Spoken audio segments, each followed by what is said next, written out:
হ্যাঁ আঙ্কেল। আমি তো চিনতেই পারছি না, কত পরিবর্তন হয়ে গিয়েছ। এত সকালে ডাকলি কেন? ডেকেছি কিছু কথা বলার জন্য। আর কাল মিথিলা আমার কাছে ফোন দিয়েছিল কলেজের ব্যাপারে জানার জন্য। তাই ও বলল তোর সাথে কাল রাতে নাকি কি কথা হয়েছে, তাই আক্কেলকে দেখতে পেয়ে ডাক দিছিলাম। ও ভালোই হয়েছে, না হলে আমাকে আঙ্কেলদের বাসায় যেতে হতো। কি বলবে? আঙ্কেল মিথিলা বাসায় আসতে যাচ্ছে। কিন্তু এখন বাসায় আসলে? কোনো চিন্তা করবেন না, কিছুই হবে না, আমি এদিকটা দেখব। আর তাছাড়া কিছুদিন পর এক্সাম শুরু হয়ে যাবে। দেখি তাহলে কি করা যায়। দেখি না, আপনি ওর বাসায় আনার ব্যবস্থা করুন। আচ্ছা ঠিক আছে। আচ্ছা আঙ্কেল, তাহলে আমরা এখন আসি। আচ্ছা। আঙ্কেলকে বিদায় দিয়ে আমি আর রাহাত রাস্তায় হাঁটতে লাগলাম। বল এখন কি বলবি? আমার কিছু টাকা লাগবে। ও, সেটা ফোনেও বলতে পারতি। আমার মনে হলো সরাসরি বলাটা ভালো হবে, তাই বললাম। আর সাগরের কাছেও বলেছি, কিন্তু ওর কাছে এখন টাকা নেই। ও, কত টাকা? আপাতত 5,000 হলেই হবে, আর বাকিটা আমি জোগাড় করে ফেলেছি। আচ্ছা, তাহলে 10টায় দেখা করিস। হুম। রাহাতকে বিদায় দিয়ে বাসার দিকে রওনা দিলাম। রাহাত এখন টাকা দিয়ে কি করবে জানি না, কিন্তু কোনো খারাপ কাজে খরচ করবে না এটা জানি। তাই আর জিজ্ঞাসা করলাম না যে টাকা দিয়ে কি করবে। বাসায় এসে বেল দিতেই আম্মু এসে দরজা খুলে দিল। এত সকালে উঠে কোথায় গিয়েছিলে? রাহাত ফোন দিয়েছিল, তাই গিয়েছিলাম। এত সকালে কোনো বিপদ হয়েছে নাকি? আরে না, এমনি সকালে হাঁটার জন্য বলল। ও যা, রুমে ফ্রেশ হয়ে আয়, আমি খাবার বেড়ে দিচ্ছি। আমি রুমে এসে ফ্রেশ হয়ে রুমে আসতেই দেখি আব্বু। তুমি? আসলাম, সকালে এসেছিলাম, কিন্তু দেখলাম তুই রুমে নেই। ও, কিছু বলবে? এই যে নে তোর ফোন। আমার এখন ফোন লাগবে না, যেটা আছে ওটাতেই হবে। এটা তোরই ফোন, তুই চলে যাওয়ার পর আমি যত্ন করে উঠে রেখেছিলাম। কালকে দিতে চেয়েছিলাম, কিন্তু তুই অনেকটা পথ জার্নি করে আসাতে হার দেয়নি। ও, এই যে দেখ, আগের মতোই আছে, চার্জও দিয়ে রেখেছি। আচ্ছা রেখে যাও। আর চল একসাথে খাবো। চলো। আব্বুর সাথে নিচে এসে খাবারটা খেয়ে সোফাতে বসলাম। ভাবি, একটু এদিকে আসবে? বল। বসো এখানে। একটু কাজ আছে, তাড়াতাড়ি বল। তোমার বোন সাদিয়ার জন্য মিথিলা আজ বাসায় আসতে পারছে না। কেন? মিথিলা সাদিয়ার আসল কথা তোমাদের বলে দেওয়াতে সাদিয়া মিথিলাকে হুমকি দিয়েছে, আরো অনেক কিছু। সাদিয়া করেছে? সাদিয়া নিজে করেনি, লোক দিয়ে করিয়েছে। আর মিথিলার আব্বু ভয় পেয়ে মিথিলাকে ঢাকা পাঠিয়ে দিয়েছে। মিথিলার আব্বু আবার বলতে পারতো। উনি কোনো ঝামেলা করতে চাইনি, আর মিথিলা ওনার একমাত্র মেয়ে, তাই কোনো ঝুঁকিও নিতে চাইনি। এখন তুমি তোমার বোনকে বলে দিবে যাতে মিথিলার সাথে কোনো প্রকার ঝামেলা না করে। আমি আব্বুর সাথে কথা বলবো। আমি আমার রুমে চলে এলাম। এসেই আমার ফোনটার দিকে চোখ পড়লো। ফোনটা হাতে নিয়ে কিছুক্ষণ তাকিয়ে রইলাম। একটা শুকনো হাসি দিয়ে ফোনটা অন করলাম। কিছুক্ষণ ফোনটা ঘাটাঘাটি করে রাহাতকে ফোন দিয়ে টাকাটা দিয়ে এলাম। এমনিতেই অনেক কিছু করেছে আমার জন্য। বাসায় এসে আব্বুর কাছে গিয়ে বললাম আমাকে আবার ঢাকায় যেতে হবে। ঢাকায় যেতে হবে কেন? আমার সবকিছু ওখানেই পড়ে আছে, ওগুলো আনতে হবে। আর তুমি কাকুকে বলে ওখান থেকে আবার টিসি আনার ব্যবস্থা করো। আর পরীক্ষার আগে এখন টিসি দেবে নাকি সেটাই ভাবছি। সেটা তোর ভাবতে হবে না, আমি যেভাবে হোক টিসি আনার ব্যবস্থা করব। আমি তোর কাকুকে বলবো।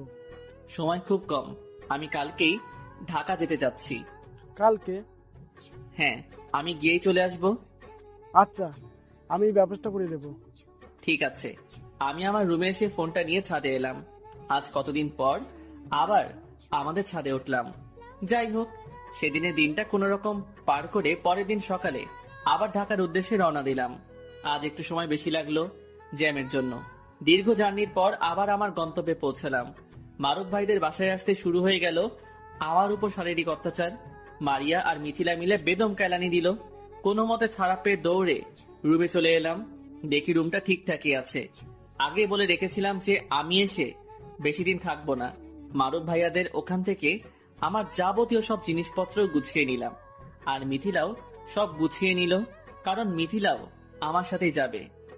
সবকিছু গোছগাছ করে একটু ছাদে এলাম। ফোনটা ঘাটাঘাটি করতে করতে হঠাৎ একটা গাড়ি আসার আওয়াজ পেলাম। ছাদের কিনারায় এসে নিচে তাকিয়ে দেখি একটা মেয়েটা গাড়ি থেকে নিচে নামতেই আমার মাথা ঘুরে গেল। ও এখানে কিভাবে আসলো? আর কি করতেই বা আসলো? আমি যে এখানে আছি সেটা জানলো কিভাবে? আমি ছাদে আর এক মুহূর্ত না দাঁড়িয়ে দৌড়ে আমার রুমে চলে এলাম। এসে এক লাফে বিছানায় উঠে অন্য পাশে শুয়ে রইলাম। ওইদিকে মেয়েটা দরজার সামনে এসে কলিং বেল বাজাতেই আন্টি গিয়ে দরজা খুলে দিল। আসসালামু আলাইকুম আন্টি, সাকিব আছে? আছে, কিন্তু তোমাকে ঠিক চিনতে পারলাম না। আমি সাকিবের। ও, ভিতরে আসো। সাকিব কোথায়? রুমে আছে হয়তো। রুম কোনটা? উপরের ডানের রুমটা। ও আচ্ছা, তাহলে আমি ওর কাছে যাচ্ছি। যাও, দেখো রুমেই আছে হয়তো। মেয়েটা আমার রুমে এসে আস্তে আস্তে উকি দিয়ে ভিতরটা দেখলো। আমাকে চিনতে না পারায় আবার নিচে আন্টির কাছে চলে গেল। আন্টি, রুমে তো দেখতে পেলাম না। রুমেই তো ছিল। এই রুমে শুধু একটা ছেলে ঘুমিয়ে আছে, কিন্তু সাকিবকে তো কোথাও দেখতে পেলাম না। ওটাই তো সাকিব। সত্যি? হ্যাঁ, গিয়ে ওকে ডাক দাও। মেয়েটা আবার সিঁড়ি বেয়ে উপরে উঠে এলো। ভয়ে ভয়ে আমার রুমে এলো। কি করবে কিছুই বুঝতে পারছে না। আমিও বুঝেছি যে ও রুমে ঢুকেছে, তবুও ওভাবে চোখ বন্ধ করে শুয়ে রইলাম। মেয়েটা আস্তে আস্তে বিছানার একপাশে একটা হাত রেখে আমার মুখটা দেখার চেষ্টা করছে। আমার উপর আসতেই আমি জোরে শব্দ করে উঠে বসে পড়লাম। মেয়েটাও এক চিৎকার দিয়ে লাফিয়ে দূরে সরে গেল। কিরে শাকচন্নি? তুই সাকিব? না, আমি অন্য কেউ। মেয়েটা আর অন্য কেউ না, আমার চাচাতো বোন মারিয়া। আমি তোকে তো চিনতেই পারিনি। কেন, আমি কি ভূত হয়ে গিয়েছি? আরে একদম পরিবর্তন হয়ে গেছিস। তুই এখানে আসলে কিভাবে? গাড়িতে করে। আরে আমি সেটা বলতে চাইনি, বলছি আমি যে এখানে আছি এটা তুই জানলে কিভাবে? তোর আব্বু বলেছে। তুই চিনলি কিভাবে? আমি এতদিন ধরে ঢাকা থেকে কি করলাম? আমি ঢাকার সব জায়গা চিনি। ভালো, আমি আসতে পারি? আয়। এটা কে? মারিয়া। মারিয়া ওর রুমে আছে, কিন্তু এ কে? আরে ওর নাম মারিয়ায়, আমার চাচাতো বোন। ও হাই, আমি মিথিলা। হ্যালো, আমি মারিয়া। ওদের সাথে কথা বলতে বলতে ফোনটা বেজে উঠলো। আব্বু ফোন দিয়েছে। হ্যালো আব্বু। যাওয়ার পর ফোনও দিলি না। একটু কাজে ছিলাম। ও, তা বাসায় কবে আসবি? আর মারিয়া গিয়েছে তোর ওখানে? মারিয়া এসেছে, আর কাল অথবা পরশু চলে আসবো। আচ্ছা, সাবধানে আসিস। আর আমি তোর চাচুকে বলে দিয়েছি, ও তোর কলেজ থেকে টিসি এনে দেবে। ও আচ্ছা। আর তুই তোর চাচুর বাসায় যাবি না? এখন চাচুদের বাসায় কিভাবে যাব? তবুও একটু ঘুরে আসলে ভালো হতো। ও আচ্ছা, দেখি যদি সময় পাই তাহলে যাব। চাচু, আমি সাকিবকে আজকেই আমাদের বাসায় নিয়ে যাব। আমার হাত থেকে ফোন কেড়ে নিয়ে বলল, দেখ ও কি বলে। ওর কিছু বলা লাগবে না, ও না গেলে ওর কান ধরে নিয়ে যাব। আচ্ছা, ওকে নিয়ে যা। আচ্ছা, ভালো থেকো। বলেই ফোনটা কেটে দিল। তোর সবকিছু গোছানোর শেষ? হ্যাঁ। তাহলে সবকিছু নিয়ে চল। কোথায়? আমাদের বাসায়। এখন কিভাবে যাব? আমি কোনো তালবাহানা শুনতে এখানে আসিনি, তুই আমার সাথে যাবি, এটাই ফাইনাল। দেখো, আমি আজকে কেবল আসলাম। আজকে এসেছিস তো কি হয়েছে? আমার অনেক খারাপ লাগছে আর মাথাও ব্যথা করছে। তো আমাদের বাসায় গিয়ে বিশ্রাম নিবি। যেতেই হবে? হবে। আচ্ছা, যাব। আমি জানতাম তুই যাবি। নিজে যাব কথাটা বলতে লজ্জা পাচ্ছি, শুধু শুধু এতক্ষণ খরচ করলি। বলেই মারিয়া আর মিথিলা অট্ট হাসিতে মেতে উঠল। এই কথার উপর আমার আর কিছু বলার নেই, শুধু আবালের মতো দাঁড়িয়ে থাকা ছাড়া। আমার অপমানটাই নষ্ট করে দিয়েছে। কি নিয়ে তো হাসাহাসি হচ্ছে এখানে? আরে আন্টি আসুন। এত হাসাহাসি? হাসাহাসি শরীরের পক্ষে ভালো, না হাসলে মানুষ বাঁচতে পারে? আচ্ছা সবাই চল, টেবিলে খাবার দিয়েছি। না আন্টি, আমি এখন খাবো না, একেবারে রাতে বাসায় গিয়ে খাবো।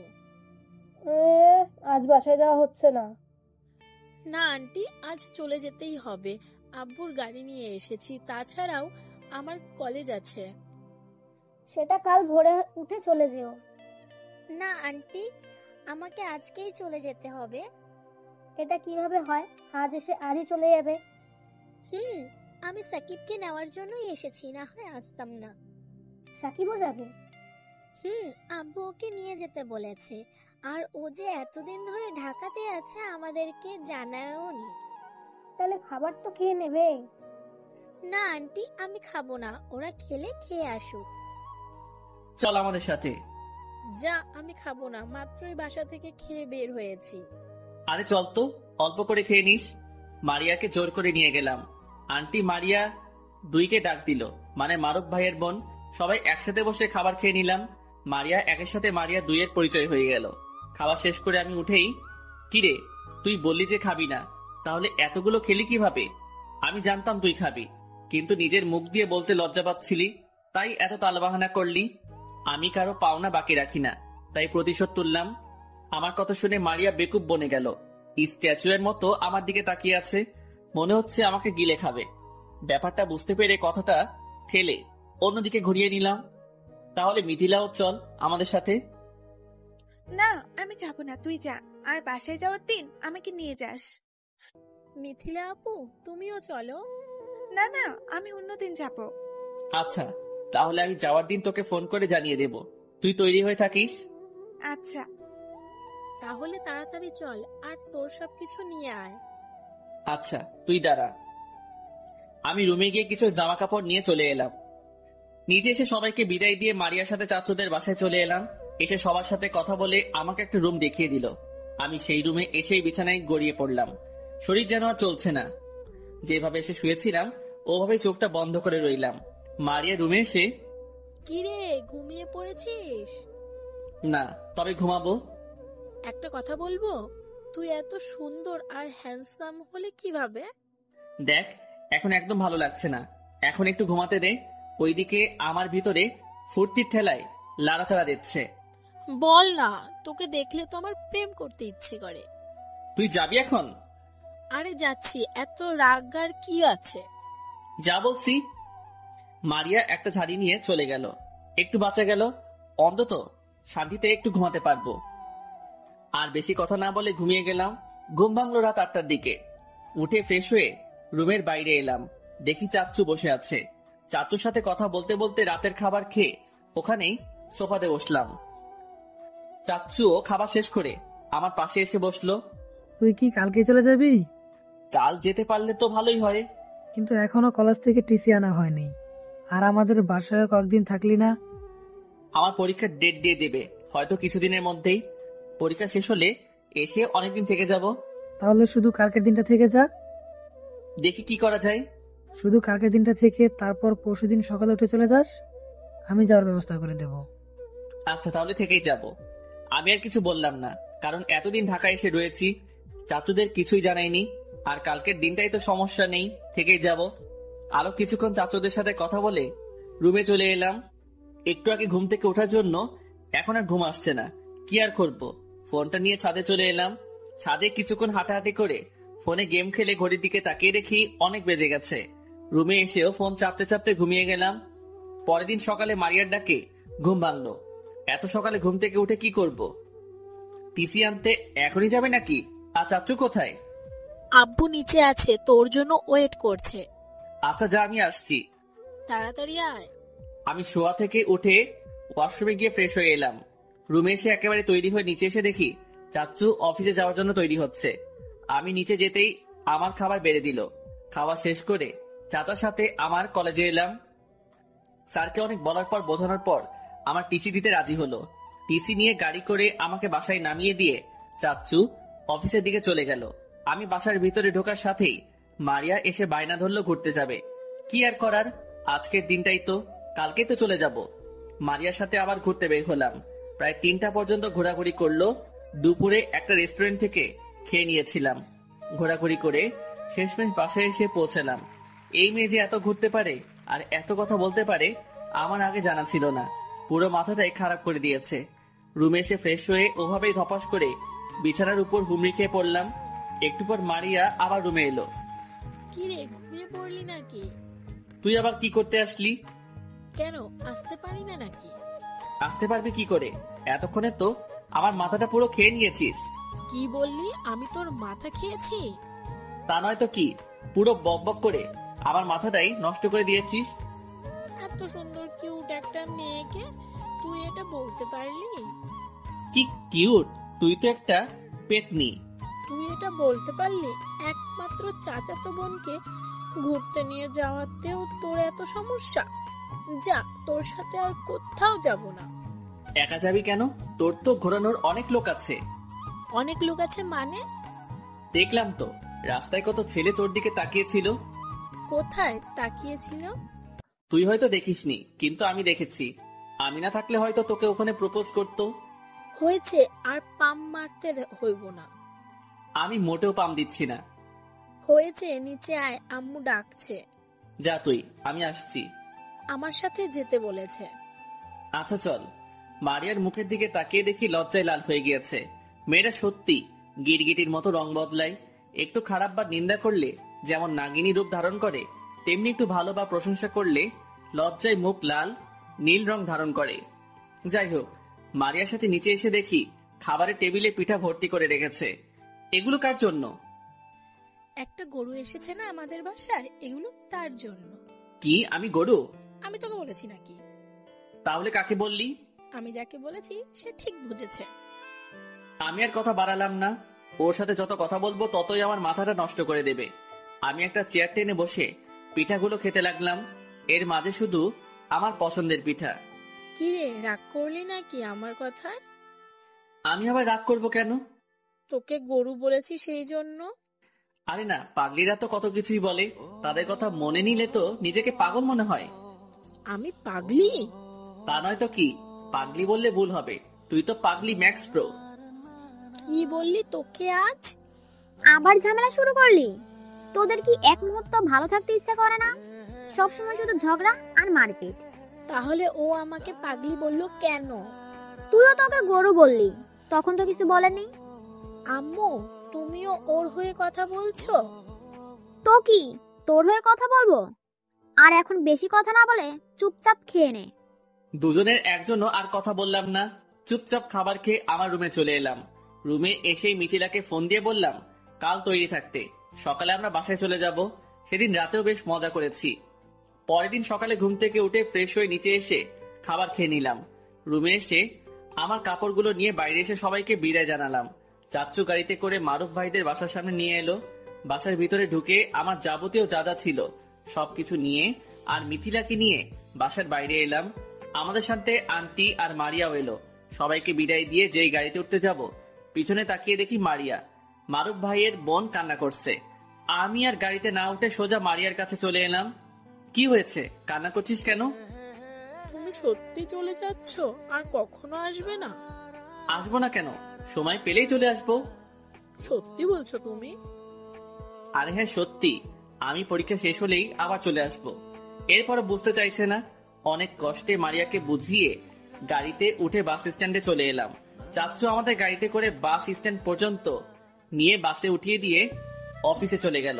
শেষমেশ আবার নিজের এলাকায় দিকে রওনা দিলাম। অনেকক্ষণ জার্নি করার পর শেষে নিজেদের গন্তব্যে এসে পৌঁছলাম। মিথিলা ওর আব্বুর সাথে ওদের বাসায় চলে গেল, আর আমি আমার বাসায় এসে সবকিছু নিয়ে রুমে চলে এলাম। রুমে এসে ব্যাগগুলো রেখে ফ্রেশ হয়ে নিচে এসে সবার সাথে কথা বলে কিছু খাবার খেয়ে নিলাম। তারপর আবার রুমে এসে ব্যাগ থেকে জিনিসগুলো নামিয়ে রুমে গোছাতে শুরু করলাম। একটুবার ভাবিও আমার সাথে সাথে কাপড়গুলো গোছাতে সাহায্য করলো। ভাবি, তোমার বোনকে কিছু বলেছিলে? হ্যাঁ বলেছি, আজ আব্বুকে ফোন করে সব বলে দিয়েছি। ও এখন আর কোনো ঝামেলা করবে না। না করলেই ভালো। তারপর সবকিছু গোছগাছ করে সেদিনের বিকাল আর রাতটা বাসাতেই পার করে দিলাম। পরের দিন সকালে ঘুম থেকে উঠে ফ্রেশ হয়ে নাস্তা করে নিলাম। একটু পর আব্বুর সাথে কলেজে এসে আবার নিজের কলেজে ভর্তি হয়ে গেলাম। মিথিলাকে দেখতে পেলাম না, হয়তো আজ কলেজে আসেনি। আমরা বন্ধুরা মিলে, মানে আমি, সাগর আর রাহাত, কলেজের এক পাশে একটা গাছের নিচে বসে গল্প করছি। সাকিব, তুই কি একটা জিনিস খেয়াল করেছিস? কি? আজ কলেজের সবাই তোর দিকে তাকিয়েছিল। সে যার তাকিয়ে থাকা থাকুক, তাতে আমার কি? শালা, তুমি তো এখন হিরো হয়ে গেছো। সব মেয়েরা এখন লাইন মারার জন্য তোর পিছনে পড়ে থাকে। কি যে বলিস না, কোথায় হিরো হলাম। সাগর কিন্তু সত্যিই বলেছে, তুই অনেক সুন্দর হয়ে গিয়েছিস। এখন তো আমাদের এদিকে কেউ তাকাবেই না। দেখ, এখন একদম পাম মারবি না। এটা পাম না রে, সত্যি বলছি। হয়েছে, আর বলতে হবে না। নিজেকে কখনো ছোট মনে করবি না। তোদের চেহারা খারাপ নাকি? আল্লাহর সৃষ্টির সবাই সুন্দর। আচ্ছা, পরীক্ষার ব্যাপারে কিছু বলেছে? হ্যাঁ, কালকে বলেছিস ক্লাসে। বললো যে আর 1 মাস আমাদের সাথে হাতে আছে পড়ালেখা করার, তারপরে পরীক্ষা। তাহলে তো আর বেশি সময় নেই। তাহলে তো পড়ালেখা শুরু করতে হবে সেই স্পিডে। আমাদের স্পিড আর হবে না, সেই পড়লেও ফেল, না পড়লেও ফেল। শালারা, তোরা কি খারাপ ছাত্র নাকি ফেল করবি? খারাপ ছাত্র হয়তো না, কিন্তু বাসায় পড়তে তো হবে, তাই না? বাসায় তো পড়তেই বসি না, তাহলে ভালো হলাম কিভাবে বল? পড়তে বসিস না, এখন থেকে বসবি। আর মাথায় রাখিস, এবার সাদিয়ার থেকেও ভালো রেজাল্ট করতে হবে। এইটা হয়তো আমাদের দ্বারা হবে না, সাদিয়া তো সব সময় পড়ে। সব সময় পড়লে আমরাও পড়বো। ভালো করে পড়তে হবে। সবাই একসাথে একজোট হয়ে পড়ালেখা করতে হবে। আর আমরা একই ভার্সিটিতে ভর্তি হব, এটা কিন্তু আগে বলে রাখলাম। চেষ্টা করব। ওদের সাথে কথা বলতে বলতে হঠাৎ একটা মেয়ের দিকে চোখ আটকে গেল। বুকের মাঝে চিনচিন ব্যথা অনুভব করলাম। হ্যাঁ, এটাই সাদিয়া। অনেক পরিবর্তন হয়েছে, আর আগের থেকেও সুন্দর হয়েছে। ওর বান্ধবীদের সাথে বসে হাসাহাসি করছে।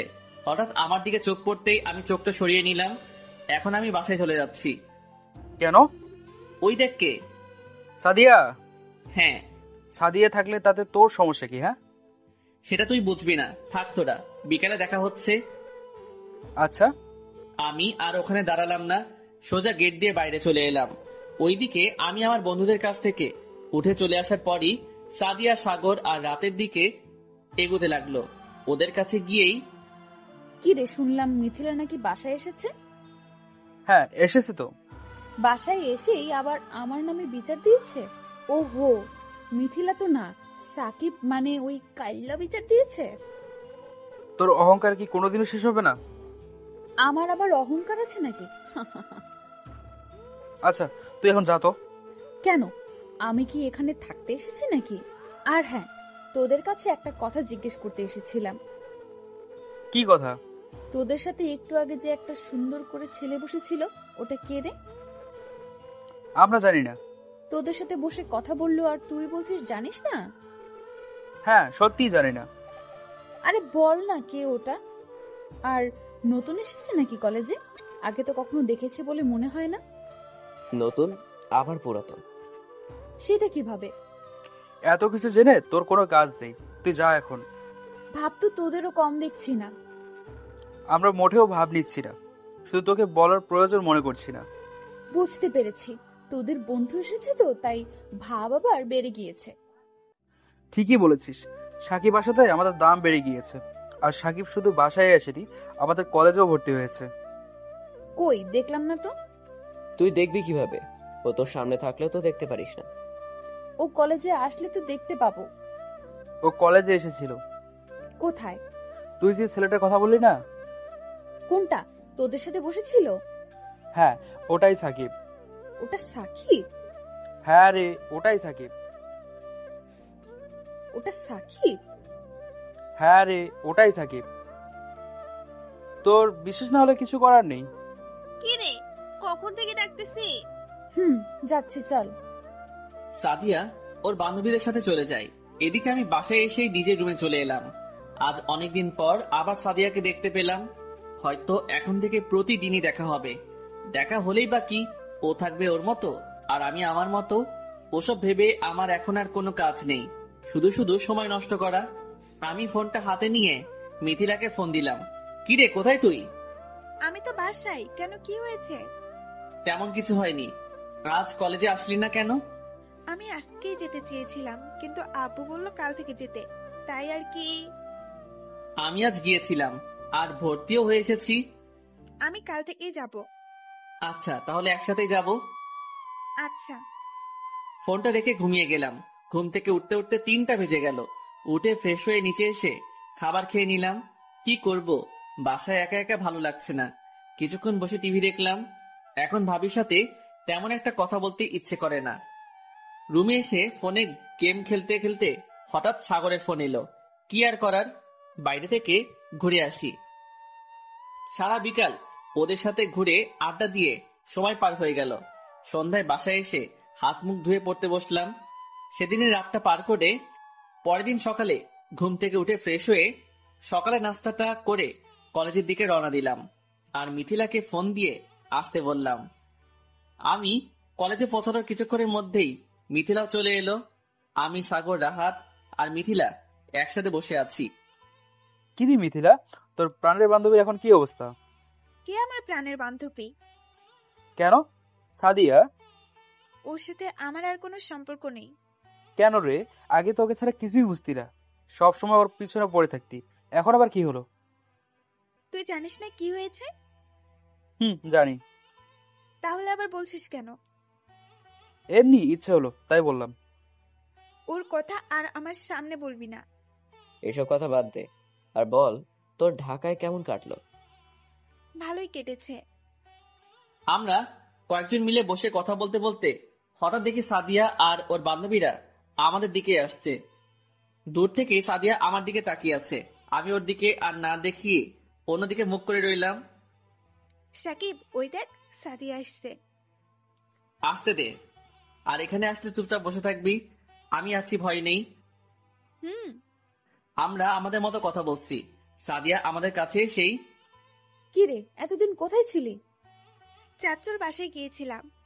কেন? ঘুরতে। ঘুরতে গিয়েছিলিস নাকি আমাকে ভয় গিয়েছিলিস, নাকি আমার ভয় গিয়েছিলিস? তোকে ভয় পাওয়ার কি আছে? ওহো, তোর সাথে একটু কথা আছে, এদিকে আয়। আমার তোর সাথে কোনো কথা নেই। কিন্তু আমার আছে। যা বলার এখানেই বল। তোকে আসতে বলেছি, আয়। মিথিলা কোথাও যাবে না। সাদিয়া আমার কথার কোনো উত্তর দিল না, শুধু মুখের দিকে তাকিয়ে আবার চোখটা নামিয়ে নিল। তুই তাহলে সাকিব? হ্যাঁ। সাদিয়া তাহলে ঠিকই বলেছিল, তুই অনেক বদলে গেছিস। তো কিছু না। মিথিলা, এদিকে আয়, কথা আছে। মিথিলা কোথাও যাবে না। এত জরুরি হলে এখানেই বল, আর না হলে যা। রিয়া ও সেই একই কাহিনী করলো। আমার দিকে একবার তাকিয়ে আবার মিথিলার দিকে তাকালো। চল, আমরা ক্লাসে যাব। চল। আমরা ওখান থেকে উঠে চলে আসলাম। সাদিয়া আর ওর বান্ধবীরা ওখানেই বেকুব হয়ে দাঁড়িয়ে আছে। থাক, তাতে আমাদের কি। আমরা ক্লাসে এসে সবাই একসাথে বসলাম। একসাথে বলতে পাশাপাশি বসলাম। আমি আবার এই কলেজে ফিরে আসাতে কলেজের স্যার ম্যাডামরা অনেক খুশি হয়েছে। যদিও তারা আমাকে আগে থেকেই ভালোবাসতো, কিন্তু তখন তো রোগা আর কালো ছিলাম। তবুও তারা আমায় অনেক ভালোবাসতো, সেটা আমি আগেও বলেছি। ক্লাসে স্যার এসে ক্লাস নিতে শুরু করে দিল। একে একে সব ক্লাসগুলো চলতে লাগলো। প্রতিটা ক্লাসই মনোযোগ দিয়ে করলাম। মাঝে মাঝে সাদিয়ার দিকে তাকিয়ে দেখি আমার দিকে তাকিয়ে আছে। দুজনেরই চোখে চোখ পড়তেই আবার চোখ সরিয়ে নেই।